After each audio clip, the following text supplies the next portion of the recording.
Central New York, ladies and gentlemen. There are actually people that actually play instruments that like to play softer, quieter music.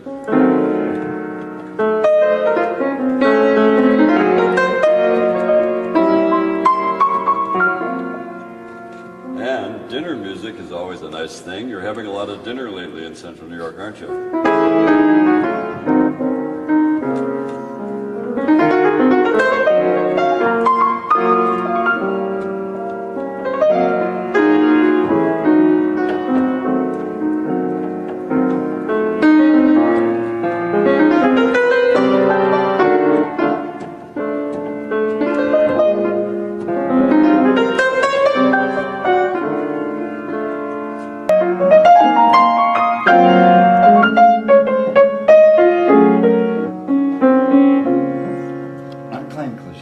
I don't know anything about jazz piano.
Start coughing.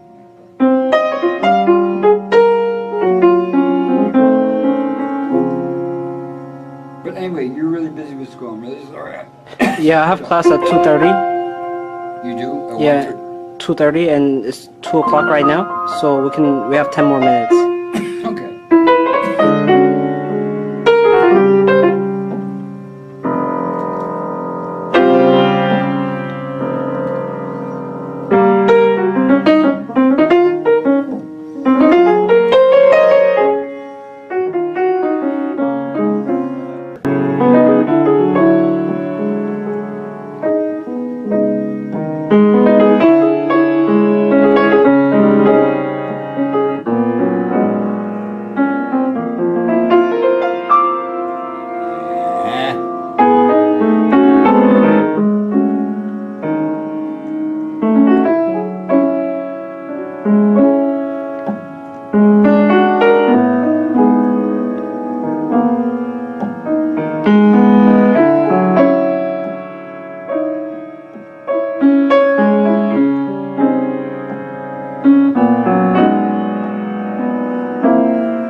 Thank you.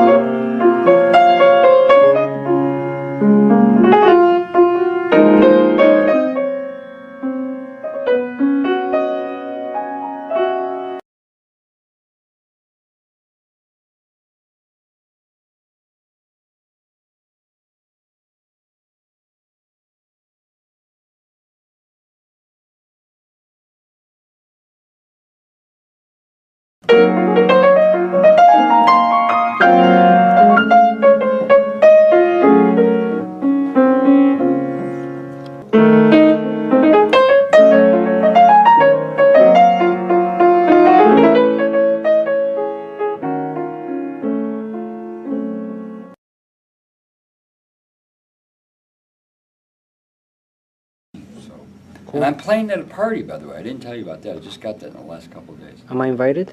Oh, it's a frat girl party. What do they call it? Sorority. I can never say sorority. Yeah, it's Sunday, 12 to 4. Play a sorority theme. Pardon? Play me a sorority theme. I don't know any sorority themes. I gotta learn Christmas carols. What's a sorority theme? Play a Christmas carol. I don't know very many Christmas carols.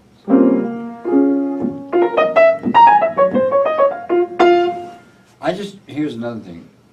It's like painter talking about painting or a person talking about writing.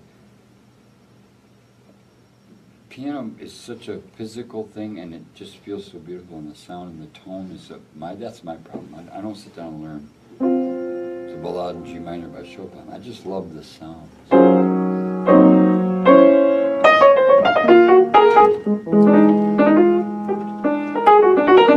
Piano is such a, what is that word? It's such a physical thing. I mean, I feel completely 100% illegitimate right now because I'm trying to talk to you, but I'm not making any sense. But this might fit in perfectly with my adult supervision thing, which is kind of a story of how I led such a vagabond existence, but met so many wonderful people and have talent but waste it.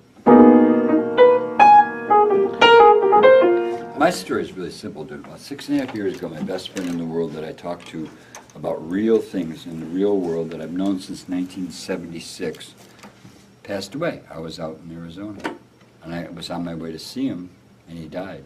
And I got stuck in Syracuse. And it's not just depression. I just went into this whirlwind sort of, I guess it's immaturity. I don't know. I just wouldn't accept it. When your best friend, I mean, I haven't led a traditional lifestyle. I had best friends and college buddies and blah, blah, blah. And, you know, people that knew my significant other and gotten married and had kids and all. But I had the same friend for 30-something years who went out of his way for me, and it was in New York City where I would go and work and sell books and do that and live for 3 or 4 days at a time. And it was part of my vagabond existence. And when I no longer had that sort of checking up on myself, which I'm doing with you, and I hardly know you. When I no longer had that person to talk to, it just put me in touch with my own mortality. It just put me in touch with mortality in general. And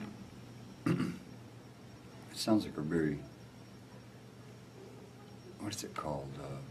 Not a very observant thing, but this person was as healthy as anyone that I've ever known and ate really good food, did really high-end work in New York, started out in the trades, but ended up doing like Robert De Niro's bathroom, was really well connected and was a healer. And thousands of people knew him and loved him, and he was just a really smart person. And for some reason he chose me. I guess it was because like a long time ago, when he was in trouble in Syracuse, I gave him like $100 or something. And then for the next 34 years, he lived in New York. He moved to New York after I did. I slept on his couch. He helped me out a million times. And Jeff back there is a really nice person too, and I've confused him into thinking that he's going to record it. Anyway, I'll stop babbling incessantly.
You're still in class to get your PhD? Is that what you're doing?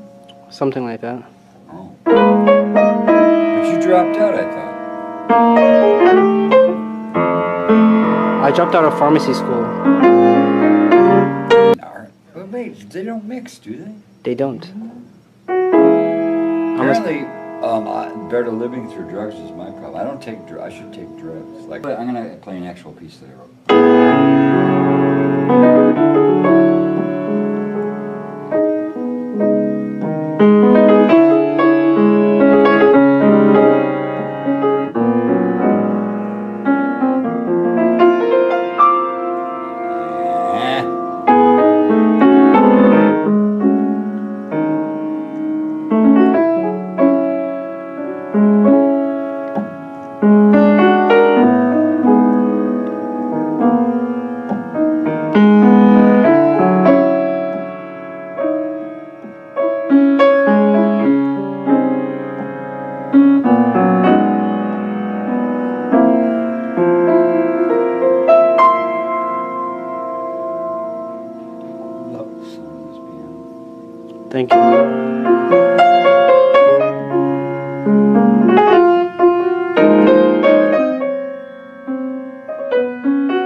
throwing together whatever I can out of this adult supervision, which is going to be all mishmash of a lot of different things.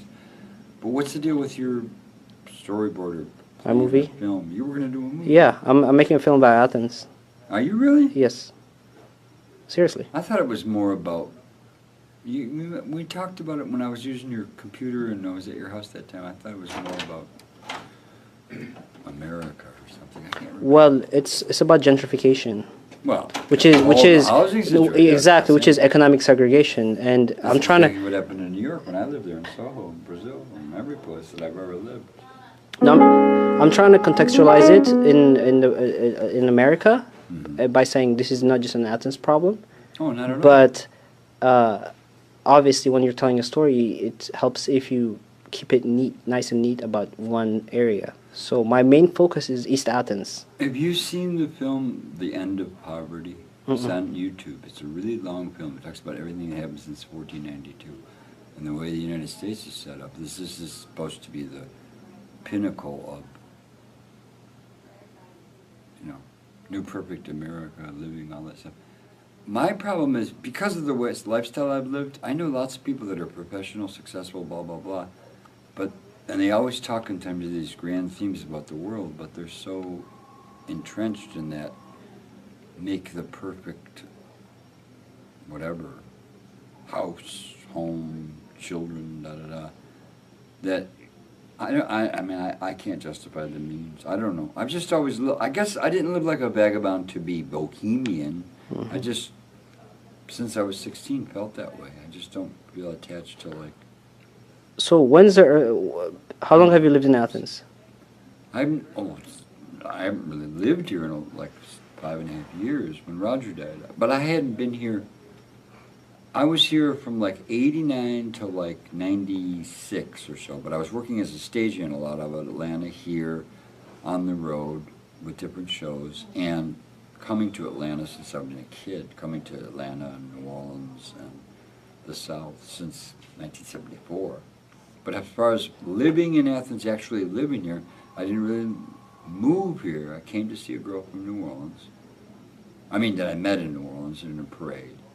And I came up in like 1989 and stayed like, I don't know, the summer or something. And then I came back in 91 and moved into an apartment with a PhD student who was really straight, really different than me. And I lived fairly cheaply, but I never found a real job here. I worked at the Classic Center as a stagehand.